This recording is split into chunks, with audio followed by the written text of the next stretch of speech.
దీప పూలు కట్టడం కోసం అని చెప్పని అందరూ పడుకున్నాక బయట వచ్చి కూర్చొని పూలు కట్టుకోవడానికి తీసుకొచ్చుకుంటూ ఉంటుంది.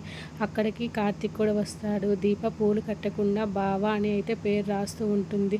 ఆ పేరు చూడగానే కార్తీక్ అయితే ఏంటి మనసులో ఉన్నది పూలలో రాసి చూపించావా అని చెప్పని అయితే అంటూ ఉంటాడు. అవును బావ, నిన్నొక్కసారి బావ అని పిలవాలని ఉంది అని దీప అంటూ ఉంటుంది.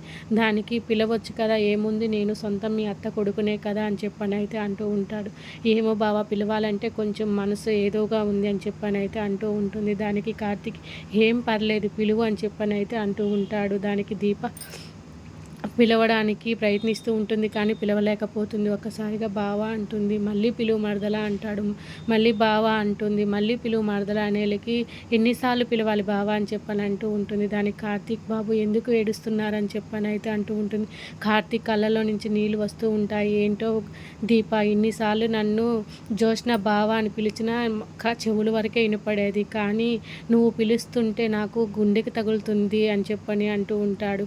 ఏదైనా రక్త సంబంధం ఉంటేనే అట్లా జరుగుతుందేమో దీప, నువ్వు నేను రక్త సంబంధం కాబట్టి ఈ విధంగా జరుగుతున్నట్టుందని చెప్పనైతే ఆనందపడుతూ ఉంటాడు. నువ్వు ఎప్పుడు నన్ను ఇలాగే పిలవాలి దీప అని చెప్పనైతే అంటూ ఉంటాడు. సరే బావా అని చెప్పనైతే అంటూ ఉంటుంది. నేను చిన్నప్పుడు నువ్వు నన్ను కాపాడినప్పుడే బావా మర్దలని తెలుసుంటే ఎంత బాగుండేదో కదా దీప అని చెప్పనైతే అంటూ ఉంటాడు.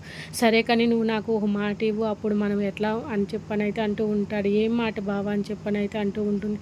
ఇంతకుముందు మనం చిన్నప్పుడు ఆ కోనేరు దగ్గర ఎట్లా ఉన్నామో అట్లాగే ఉన్నాం దీప అని చెప్పనైతే అంటూ ఉంటాడు. సరే బావా అని చెప్పనైతే అంటూ ఉంటుంది. ఇద్దరు నేను పుట్టినరోజుకి గాజులు బహుమతిగా ఇస్తే నువ్వు నాకు పుట్టినరోజుకి బావ అనే పిలుపు బహుమతిగా ఇచ్చావు. ఎంత బాగుందో మరదలా, నువ్వు ఇలా పిలుస్తూ ఉంటే నా మనసు ఎందుకో హాయిగా ఉంది. మనం ఎవరు పెద్దలు పెద్దవాళ్ళకి మనం పెద్దలం, కానీ మనము చిన్నవాళ్ళలాగే ఉన్నాం మరదలా అని చెప్పనైతే అంటూ ఇద్దరు సంతోషంగా ఉంటారు.